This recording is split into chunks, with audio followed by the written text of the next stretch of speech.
안녕하세요. 오늘도 서연살롱을 찾아주셔서 감사합니다. 70이 넘어 뒤늦게 새 인생을 찾은 할머니입니다. 요즘 저와 같은 노인들이 가장 두려워하는 단어가 바로 요양원입니다. 말이 좋아서 요양원이지 고려장을 지내는 곳이나 다름없으니까요. 노인들 사이에선 종종 그런 얘기를 하곤 합니다. 요양원은 한번 들어가면 죽을 때까지 못 나오는 곳이라고요. 그런데 자식들은 그럽디다. 어머니, 저도 먹고 살기 힘들어요. 안 사람도 맞벌이 하느라 어머니 챙길 여력도 없고 애들은 하루가 다르게 자라는데 어떻게 어머니를 모시겠어요? 그러니 동년배분들 계시는 요양원에 들어가셔서 편안하게 지내세요. 요즘은 시설도 얼마나 잘 돼 있는데요. 모르긴 해도 혼자 집에 계시는 것보다 100배, 아니 1000배는 좋을 겁니다. 그래 엄마, 나도 김서방이랑 자주 찾아갈 테니까 요양원에 들어가서 편히 사세요. 막말로 요즘에 구독사 하는 노인이 한둘이요? 우리 엄마도 그렇게 되면 어쩌나 늘 걱정이라니까. 요양원비는 오빠들이랑 십시일반 모아서 밀리지 않게 넣어드릴 테니 자식들 걱정 끼치지 말고 요양원에 들어가 사세요. 썩을 놈들. 생각 같아선 그리 좋은 곳이면 니들이나 들어가 살아라. 이러고 싶었지만 그러지 못했습니다. 어떻게 5자식 중에 단 한 놈도 저랑 살겠다는 놈이 없는 건지. 서운하지 않았다면 거짓말이겠지만 지들도 사는 게 녹록치 않아 그런 것일 테니 그러려니 했죠. 니들 마음은 알겠지만 엄마는 아직 짱짱하다. 아직은 밥숟가락 들 힘도 있고 니들 도움 없어도 살만해. 더 나이 들어서 거동이 힘들고 정신이 희미해지면 그때 니들 말대로 요양원이든 어디든 들어가마. 그러니까 더는 요양원 얘긴 하지 마라. 그래도 엄마 칠순이라고 모인 자식들 앞에서 서운한 마음을 드러낼 수 없어서 기약 없는 다음을 핑계 삼아 상황을 모면했습니다. 그랬더니 더는 말을 안 하더군요. 다들 자기가 살아온 인생을 글로 옮기면 문학 전집분량은 나온다고들 하는데 저도 그렇습니다. 20살에 부잣집으로 시집와 평탄한 인생을 살았던 저는 31에 남편 먼저 떠나보내고 40년 넘게 숱한 고생을 하며 자식들을 키워왔거든요. 잘난 남편 덕분에 먹고 살만할 때는 남편 생일이고 명절이고 시도 때도 없이 찾아오는 친인척들 밥 해먹이느라 바쁘더니 남편이 죽고 나니 다들 약속이나 한 것처럼 발길을 뚝 끊더군요. 혹여 지들한테 손 벌릴까 지레 겁을 먹었던 거죠. 그때 알았습니다. 형제도 친척도 돈 있을 때나 있는 거지. 돈 떨어지면 그냥 남이라는 걸요. 남편이 하던 회사도 남편 죽고 나니 이놈 저놈 할 거 없이 다 뜯어먹고 남은 건 살던 집 하나뿐이었어요. 집을 팔아 장사라도 해볼까 했지만 5이나 되는 자식이 눈에 밟혀 그럴 용기가 나지 않더라고요. 혹여 잘못되면 내 새끼들 데리고 살 방 한 칸도 없어지는 거니까요. 게다가 막내 아들이 아직 젖먹이라 떨어뜨려 놓고 일을 나가는 것도 힘들겠더라고요. 이럴 때 변변한 친정이라도 있었더라면 얼마나 좋았을까 한탄했습니다. 그래서 고민 끝에 하숙을 치기로 했어요. 각방을 쓰던 아들, 딸들을 방 2개에 나눠 놓고 나머지 방 3개를 하숙을 치게 되었죠. 그간 친인척들을 접대해온 덕에 먹이고 재우는 건 자신 있었으니까요. 다행히 주변에 연대, 이대, 서강대까지 대학들이 즐비해서 하숙생 구하는 건 쉬웠습니다. 대갓집 시어머니 밑에서 음식을 배운 탓에 손맛은 어디서도 빠지지 않았던 터라 저희 집은 하숙생들한테 인기가 좋았어요. 다행히 명문대 학생들이라 내 새끼들 공부하는 데도 도움이 되고 무엇보다 집에서 돈을 벌 수 있어 젖먹이를 키우면서도 남의 눈치를 보지 않아도 되는 게 가장 좋았죠. 하지만 방 3개로는 기껏해야 하숙생 6 들이는 게 고작이라 큰돈을 벌기는 힘들었어요. 그래서 차고를 수리해서 방으로 꾸며야 하나 어쩌나 고민을 하던 참이었는데 하루는 지방에서 올라온 하숙생 부모가 친척 결혼식에 참석하느라 집에 들렀더라고요. 오랜만에 손님을 맞는 거라 간만에 찻잔과 접시를 꺼내 차랑 다가를 대접을 했는데 글쎄 이러지 뭐예요. 어머나, 이 찻잔 어디서 사셨어요? 부잣집 사모님이라 그런가? 그릇도 좋은 걸 쓰시나 봐요. 세상에, 도시락 통도 참 독특하니 이쁘네요. 이런 건 다 수입이겠죠? 우리 딸도 이런 거 하나 사주면 좋을 것 같네요. 당시 저희 집에서 쓰던 그릇이며 하다못해 애들 도시락 통까지 다 남편 살아있을 적에 제가 남대문 수입상가에서 타다 나른 것들이었어요. 제가 남다른 디자인을 좋아해서 시중에 나와있던 제품들과는 다른 독특한 것들로 사서 쓰고 있었거든요. 그렇다고 가격이 엄청나게 비싼 것도 아니었어요. 발품 좀 팔아서 저렴하게 구한 것들이니까요. 저 실례가 안 된다면 웃돈 좀 얹어 드릴 테니 이 찻잔 세트란 도시락통 좀 구해주실 수 있을까요? 얼떨결에 그러겠노라 약속을 하곤 물건은 구하는 대로 영수증과 함께 소포로 붙여드리겠다고 했어요. 다음 날 남대문 수입상가에 가서 제가 쓰는 찻잔 세트랑 제 딸애가 쓰는 도시락통과 똑같은 걸로 사다가 꼼꼼히 포장해서 소포로 붙였어요. 그랬더니 며칠 뒤 하숙생 엄마가 돈을 붙여주셨더라고요. 웃돈을 2만 원이나 보태서 말이죠. 지금이야 2만 원이 별거 아닌 돈이지만 당시만 해도 꽤 큰 돈이었거든요. 순간 이거다 싶었어요. 차고를 방으로 수리할 게 아니라 상점으로 꾸며서 주방 소품을 전시해 팔면 되겠다 싶더라고요. 80년대 중반에 들어 경기도 호황이라 소비도 한창 늘던 시절이었거든요. 무식하면 용감하다고 있는 돈 탈탈 털어 차고를 수리하고 남대문 수입상가에서 그릇이며 도시락통, 그 밖에 예쁘고 독특한 소품들을 사다가 멋지게 진열했어요. 주택가에 상점이 생기니 동네 사람들이 신기해서 그런가 쉽게 발걸음을 하기 시작했고 예쁘고 독특한 물건들이 많다는 입소문이 나서 장사도 꽤 되었어요. 그러다 얼마 안 가 하숙을 치며 버는 돈보다 몇 곱절은 더 벌게 되었죠. 사실 따지고 보면 이게 다 저희 시어머니 덕분이었어요. 저를 남대문 수입상가에 처음 데려간 분이 바로 저희 시어머니셨거든요. 어머님께선 늘 음식 맛도 중요하지만 담는 그릇도 중요하다시며 예쁘고 독특한 그릇을 찾으셨고 옆에서 그걸 보고 산 저도 배우게 된 거니까요. 그렇게 한창 돈 버는 재미에 빠져 살던 어느 날이었어요. 가게 카운터에 앉아 장부를 정리하고 있는데 밖에서 매캐한 냄새가 풍기지 뭐예요. 최루탄 냄새였어요. 당시는 대학생들이 데모를 많이 하던 시대인데다 저희 집이 대학가에 있어서 냄새만 맡아도 알 수 있었죠. 그래서 얼른 가게 문을 걸어 잠그고 냄새를 빼려고 촛불을 켜는데 이미 밖에는 뿌연 연기가 가득한 게 아무래도 근처에서 시위를 하던 학생들과 이를 막으려는 전경들이 맞붙은 모양이었어요. 그래서 가게 유리창이라도 깨질까 두려워 가게 셔터를 내리려는데 누가 제 손을 잡고는 푹 쓰러지지 뭐예요. 기겁을 하며 내려다 봤더니 웬 학생이 머리에 피를 흘린 채 쓰러져 있지 뭐예요. 딱 봐도 대학생 같았어요. 그래서 얼른 학생을 가게 안으로 밀어넣고는 셔터를 내리고 밖에서 잠궜죠. 그리고는 얼른 마당을 통해 가게로 들어갔죠.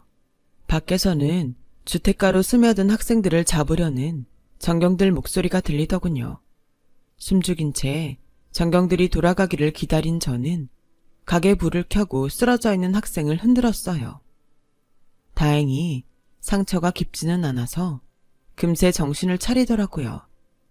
시대가 시대인지라 운동권 학생을 돌봐줬다가 무슨 봉변을 당할지 모르는 상황이었지만 그렇다고 아직 어린 청년인데 나몰라라 할 수는 없어서 집에 데리고 가서 상처를 치료하고 밥부터 먹였어요. 얘기를 들어보니 근처에 있는 연대에 다니는 학생이더라고요. 어떻게 들어간 대학인데 그러다 학교 잘리면 어쩌려고 그러니?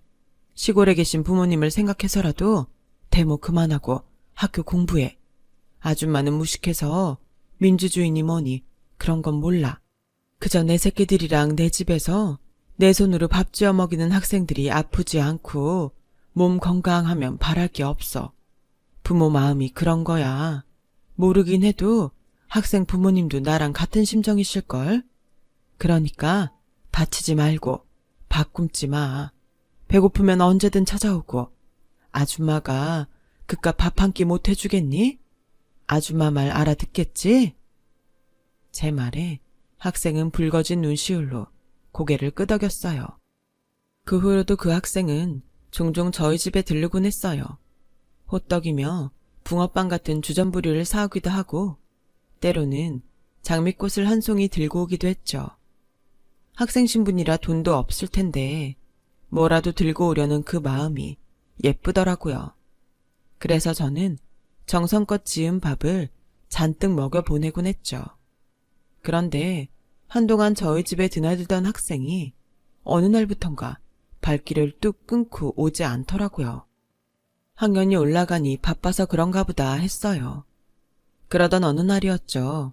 덩치 큰 남자 둘이 저희 가게 주변을 어슬렁거리고 있더라고요. 분명 손님은 아닌 것 같은데 말이죠. 그렇게 일주일 정도 저희 가게 앞을 살피던 남자가 하루는 저희 가게에 들어왔더라고요. 뭐를 찾는지 가게 구석구석을 샅샅이 훑던 남자는 대뜸 이러더군요. 권성현 학생 아시죠? 지금 어디 있습니까?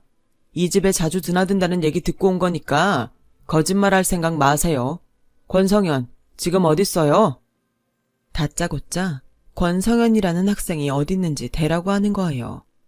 난생 처음 듣는 이름이라고 했더니 사진을 들이밀더군요. 저희 집에 드나들던 학생이었어요. 그래서 이 학생을 알긴 하지만 이름까지는 몰랐다고 솔직히 말했죠. 발길을 끄는 지 꽤 됐다는 말도요. 그랬더니 인상을 팍 쓰며 혹시라도 이 학생을 숨겨주었다간 큰일 날 줄 알라나요?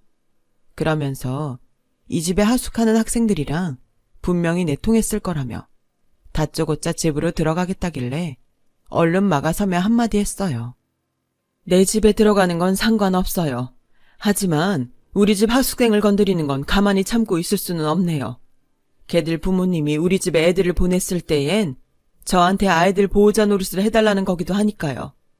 누가 자기 새끼들을 이름도 수속도 모르는 사람들한테 취조를 당하게 해요. 누가 그럴 권리는 줬는데요. 정애들한테 물어보고 싶은 게 있으면 영장이든 소장이든 들고 와요. 그전엔 내 집에 한 발짝도 못 들여요. 제가 목에 핏대를 세우며 소리치자 두 남자는 쭈뼛거리다 돌아갔어요. 남자들이 골목을 빠져나가자 그제야 다리에 힘이 풀리더군요. 말은 세게 했지만 공권력이 두렵지 않은 사람이 어딨겠어요. 특히나 당시처럼 삼엄하던 시대의 말이에요. 그래도 내 집에 있는 아이들을 지켜야 한다는 생각에 없는 힘까지 쥐어짠 거였죠. 그날 이후 성현이도 사복경찰도 더는 찾아오지 않았어요.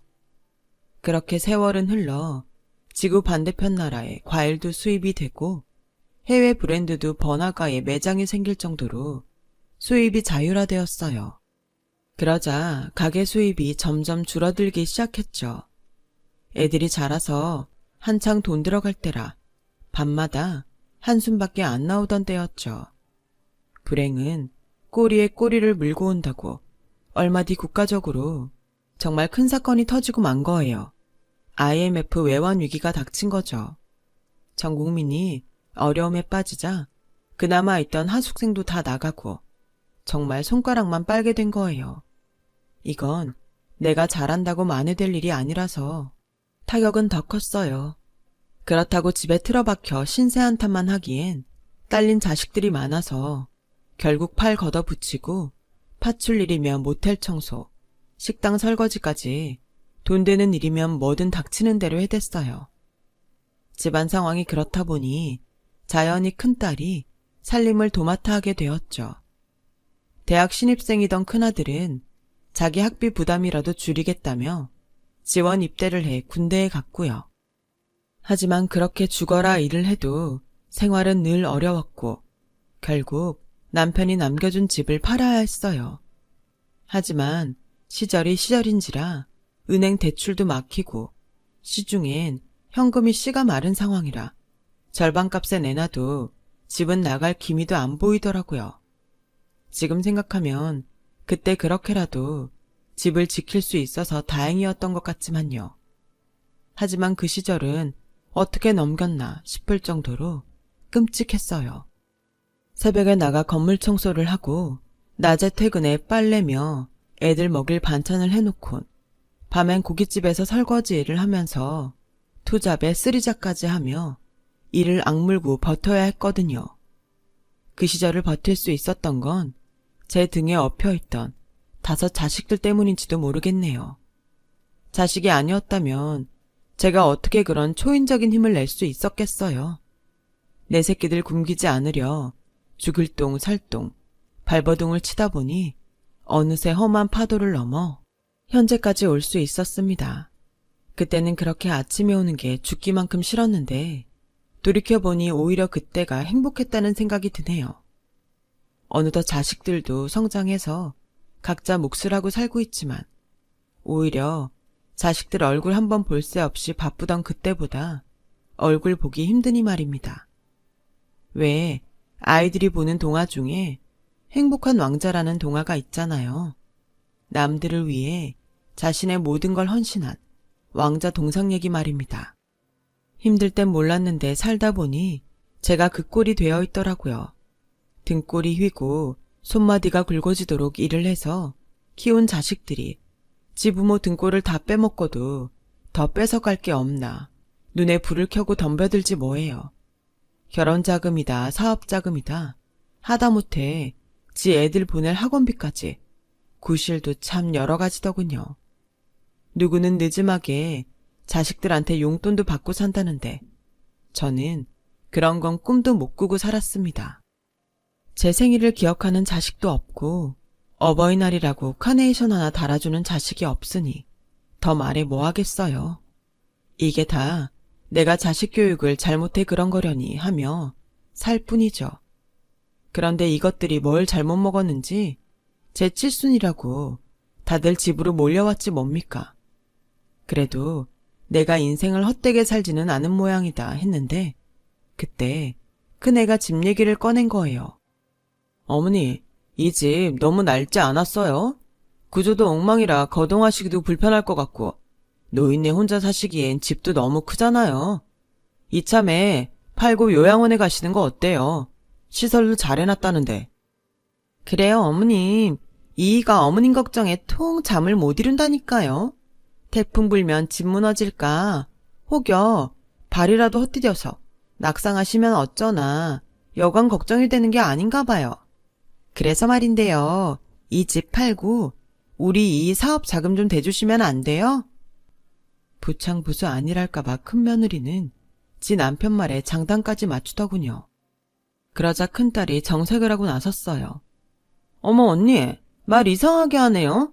엄마가 이 큰 집에 혼자 사시는 게 그렇게 걱정되면 모시고 살든가 아니면 집 수리를 해줄 생각을 해야지. 여기서 왜 오빠 사업자금 얘기가 나와요? 아주 도둑놈 심보네? 누나 말이 맞아요. 이 집이 어디 큰형 거랍니까? 자식이 5인데 왜 집을 형 혼자 꿀꺽 할 생각을 해요? 기왕 팔 거면 정확히 n분의 1로 나눠 가져야죠. 안 그래 짜금 누나? 이것들이 애미가 밥숟가락 놓기도 전에 이 집 팔아 지들 입에 넣을 궁리부터 하더군요. 애초에 요양원은 핑계였고 목적은 바로 제 집이었던 거죠. 집값이 많이 올라 저희 집처럼 마당 딸린 넓은 집은 수십억도 넘는다더니 자식놈들이 그 소리를 들은 모양이었죠. 그 속을 알면서도 모른 척 아직은 내가 짱짱하니 요양원 얘긴 꺼내지 말라고 못을 박았습니다. 그러자 자식들도 서로 눈치만 살필 뿐 더는 말을 꺼내지 않더군요. 그렇게 그 일이 일단락 됐나 했는데 며칠 뒤 느닷없이 장정몇 씨 집에 찾아와 다짜고짜 저를 요양원에 데리고 가지 뭡니까? 내가 왜 멀쩡한 사람을 동의도 없이 이런 데 데려왔냐고 호통을 치니까 자기들한테 말해봐야 소용없다더군요. 그래서 당장 집에 보내달라고 했더니 보호자 동의가 있어야 된다나요? 내가 내 보호자인데 누구한테 동의를 받는단 말입니까? 전 그러면 제 자식들한테라도 연락해 주세요. 내 핸드폰에 번호가 저장돼 있으니 전화 좀 해보라고요. 휴대폰까지 뺏긴 상황이라 직접 아들한테 전화를 해보라고 했더니 글쎄 뭐라는지 아세요? 5 자식들 동의하에 입원 수속을 밟은 거라는 겁니다. 순간 망치로 머리를 맞은 것 같더군요. 그래서 내가 병자도 아니고 사지도 멀쩡한데 왜 요양원에 넣느냐고 물었더니 저보고 치매랍니다. 치매. 이게 말이나 되는 소립니까? 어제 본 뉴스 내용도 정확히 기억하는 사람이 치매는 무슨 치매예요? 길게 말할 거 없고 날 여기에 집어넣은 자식놈들한테 전화나 걸어줘요. 내가 직접 물어볼 테니까. 그랬더니 이것들이 들은 척도 안 하고 저를 병실에 쳐넣더라고요. 그래서 당장 내보내달라고 버럭 소리쳤더니 옆 침상에 누워있던 할머니가 그러대요. 소용없어요.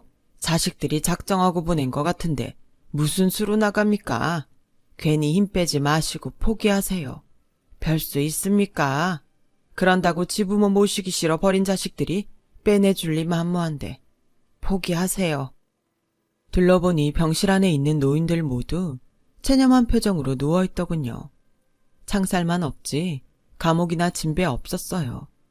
이런 곳에서 생을 마감해야 한다니 눈앞이 캄캄하더라고요. 그렇게 저는 하루아침에 요양원에 들어와 살게 되었고 한 달이 다 되어갈 무렵 자식놈들이 몰려왔더라고요. 그래도 양심은 있어서 지 엄마가 잘 있나 보려고 왔나 했더니 글쎄 집 문서가 어딨냐고 닥달하듯 묻지 뭡니까. 순간 아, 이놈들이 내 집 빼먹자고 술수를 쓴 거구나 싶더라고요.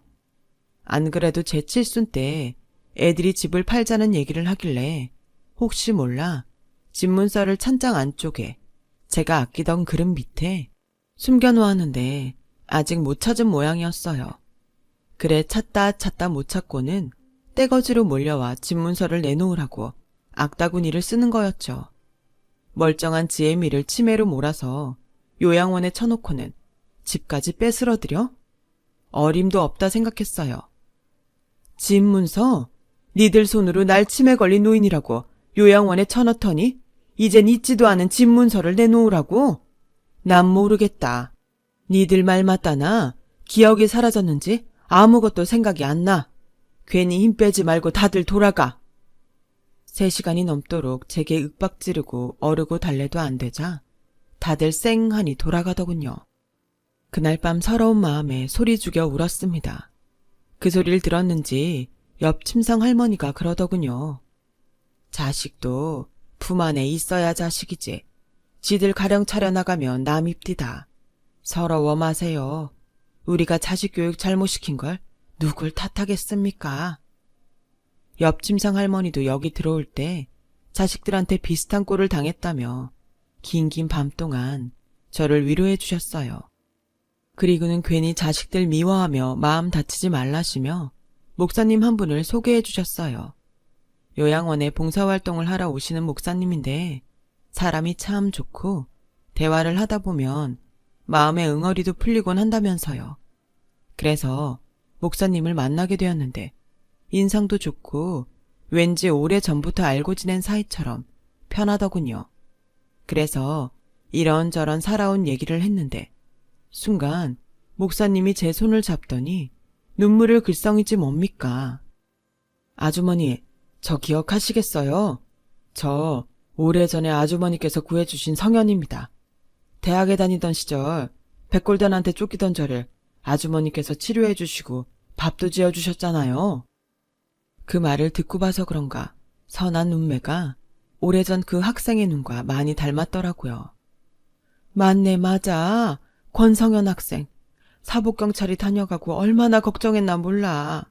그런데 이렇게 목사님이 됐다니 다행이네. 정말 다행이야. 우리는 손을 맞잡고는 한참을 울고 웃으며 옛 추억을 나눴습니다. 그리고 며칠 뒤 전 목사님 도움으로 요양원에서 도망쳐 나올 수 있었어요.